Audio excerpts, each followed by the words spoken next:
Hey up. So I watched a video earlier on TikTok, and this one was saying that she'd been on a date with somebody and then ended the date, but not before telling the guy why. You know, she didn't say, "I'm just nipping to the toilet," and then disappear, because I know people do that. She told him why. She said, "Well, I've sat here. I found out about your family, your job, your background, your childhood, and you've not asked me one question about me." And she said he was mortified and said, "Oh, can we start again?" And she said, "No, I'm all due respect, but no." And left. And she said, "I'm not going to put up with that anymore." You know, because women, generally speaking, are more interested. They ask questions, they want to find out about people.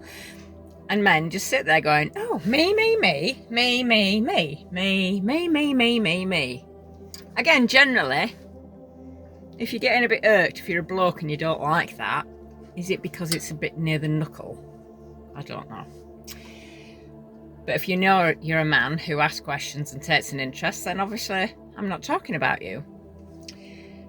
But I thought about myself, and I was in a situation, the last relationship I had, which lasted about 2 weeks, which was probably 13 days too long.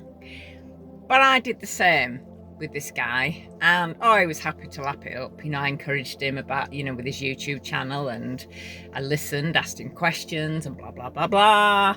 And he showed no interest in me whatsoever. Never asked me one thing about me. If I started talking about me, he was like, there's nothing. And of course, you can end up thinking, "Oh, maybe I'm just boring. Maybe I'm not very interesting, and that's why he's not asking." Well, no, it's not that necessarily. Anyway, I would discount my own feelings, and I'll just have another vodka, Carl. Just have another vodka.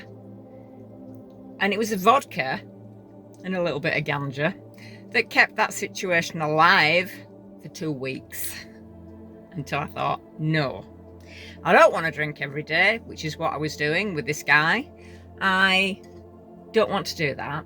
And I don't want to be with somebody who has zero interest in me. And why it's relevant to drinking is because of the drinking. If I hadn't have been drinking, I wouldn't have got into that situation in the first place.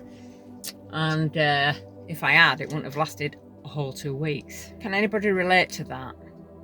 It's a pattern in my relationships, usually with unsuitable men, that I try harder. I try a bit harder, show more interest, do more. And it's because I'm not getting anything back. So I think, well, obviously it's something to do with me. So if I try harder, then I'll sort this situation. I'll get what I need. I mean, the silver lining in that situation is that I won't put myself in that situation again. And I'll see pretty quickly if I meet somebody and they're just me, me, me, me, me. I think, okay then, bye. I'm not going to tolerate it. Why would I want to? Why would anybody want to? Relationships are supposed to be reciprocal, unless it's a counselling relationship or you've gone to an advice centre or whatever. But when it's a romantic type situation, it has to be reciprocal. Anyway, that's it. Has anybody else experienced that? Are you a person that does that? I mean, it might be the other way around. You might be a bloke who's like that and attract women who don't give you anything. Obviously, that can happen too. But yeah. Anyway, I suppose the moral of the story, there's probably a few morals, but the main one, because it's a sobriety channel, is if you're drinking, you'll end up in situations that you don't want to be in. Very possibly. And where relationships are concerned, you could just be in a non-reciprocating situation, or putting up with abuse or whatever, because alcohol just, it kind of seems to dilute things so they don't seem quite as bad. That's why sobriety is such a good thing, because it gives you clarity. We don't always want clarity, but it's better to have it. Anyway, I'll shut up now.